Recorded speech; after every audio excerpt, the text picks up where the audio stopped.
let's take a look at another section of the law that is talking about provocation. So this is going to be something I think that the prosecutor uses, and that a lot of people who are, let's say, pro Black Lives Matter, pro rioters, pro protesters, all of that side of the population, I think they're going to lean on this one pretty hard. We're talking about provocation. Provocation is an entirely different concept. It's part of the self-defense statute, but it's a little bit different. Here's what it says. It says that provocation affects the privilege of self-defense as follows.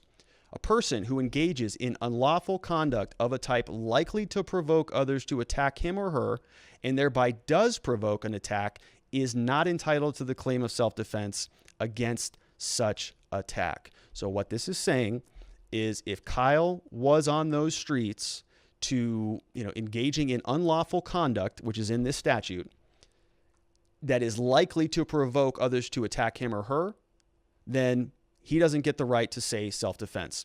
So the key part of this statute is going to be this unlawful conduct type of activity. Is this going to be unlawful activity?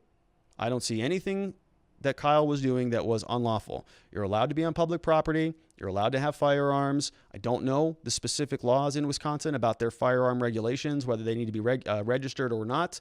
If he's in violation of the law in that regard, it's going to be a major stretch. But I do believe that the prosecution will probably try to use that. They're going to try to prosecute this guy. It's going to be a political prosecution, no doubt about it. No doubt in my mind that this is almost like the McCloskeys times 1,000, right? We knew this was going to happen. We knew that somebody was going to be protecting themselves and some guns were going to go off, and this was going to happen. If the police, if the protesters and the rioters, if they want to defund the police, who else is out there to then protect themselves? If there's no police, if you can't call 911, the only other thing you can do is just pull out your gun. That's why we have the Second Amendment. It's to protect ourselves. So if the police aren't going to do it, and the rioters and the protesters are going to go, cram in people's faces at restaurants and have them raise their fist and be aggressive and be, assholes about it, then people are going to respond. They're going to pull out their firearms and they're going to stand up for themselves, as they should. People should not stand by and let this stuff go on and start burning their buildings down and destroying their cities. That's not okay at all. So was anything that Kyle was doing, was any of that unlawful? From my analysis thus far, I just don't see anything. So I don't think that they're going to be able to hang their hat on this unlawful conduct type of claim. But if the prosecutor comes back and says, yeah, he was engaging in unlawful conduct and he was also provoking people, then they're going to try to make the argument that it invalidates the entire self-defense claim. They're going to say the whole thing doesn't apply to him. That's how they're going to try to get this thrown out. Except when, so let's start back over. A person who engages in unlawful conduct of a type likely to provoke others to attack him and thereby does provoke an attack is not entitled to the claim, except when the attack which ensues is a type causing the person engaging it in the unlawful conduct to reasonably believe that he or she is in imminent danger of death or great bodily harm. In such a case, this applies directly to Kyle. In such the case, the person engaging in the unlawful conduct is privileged to act in self-defense, but the person is not privileged to resort to the use of force intended or likely to cause death to the person's assailant unless the person reasonably believes that he or she has exhausted every other reasonable means to escape from otherwise avoid death or great bodily harm at the hands of her assailant. Woo! That is a meaty paragraph in a statute, and there's a lot to dissect there. So the government is going to come and tell Kyle, you were engaged in unlawful conduct. You were somebody who was out there, with a firearm that wasn't registered, or you were on private property. So they're going to allege that he was trespassing, or they're going to do something to that effect. They're going to say it was unlawful, and he's going to say it wasn't, and he's going to say that I wasn't provoking anybody. Well, I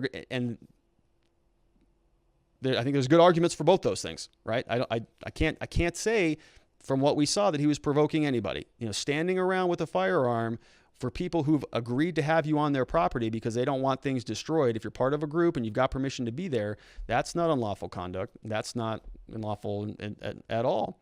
And so if the attack happens and he reasonably believes that he should have used this force, the government's going to come back, and then they're going to, this is a back and forth. You can see what's happening in the statute. The government's going to come back and they're going to say, yeah, but you did not exhaust every other reasonable means to escape from or to otherwise avoid death or great bodily harm at the hands of his or her assailant.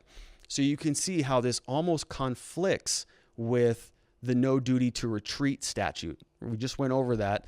This was that if there is something happening to you, there's no obligation for you to run away from it or to escape from it. But when we dive into the self-defense statute, which is a different part, you're going to see here that this says that you should have exhausted every other reasonable means. Also says that the privilege is lost by provocation.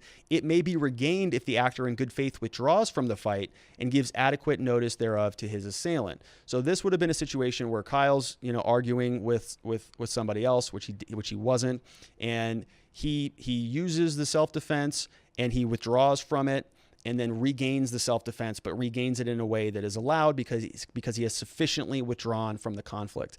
I don't think that necessarily applies here, but they may dive into that statute a little bit further. This whole thing kind of seems like it was one big long sequence of events, and I don't think that there was an actual withdrawal from any of this stuff. I mean, basically after that first shooting took place, Kyle was basically running away from that point forward. I don't see that there was a big difference there. So essentially, I think that Kyle was withdrawing from the very beginning.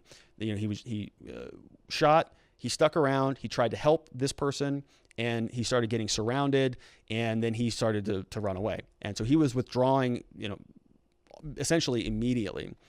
The final part of that statute that I wanted to talk about before we move on. Well, let's wait a minute. I got more. I got a lot more. It says a person who provokes an attack, whether by lawful or unlawful conduct with the intent to use such attack as an excuse to cause death or great bodily harm to his or her assailant is not entitled to the claim of self-defense. So what does that mean? So this means if there's any evidence that comes out, and I've seen some stuff floating around that he said, I'm here to shoot somebody, or I'm here to be overly aggressive. People are saying that on Twitter. I haven't seen any direct quotes from any reputable sources, but people are basically saying that this was a young man who was a hothead, who just showed up here because he wanted to be part of a militia and he wanted to go, wreak havoc on the rioters and on the protesters. If there's other evidence that says, that Kyle woke up and said, I'm going to go shoot somebody today, that's a whole different story. That changes the entire analysis. He doesn't get to use self-defense in that moment. But again, there's no evidence of that I've seen, nor do I necessarily believe that it exists.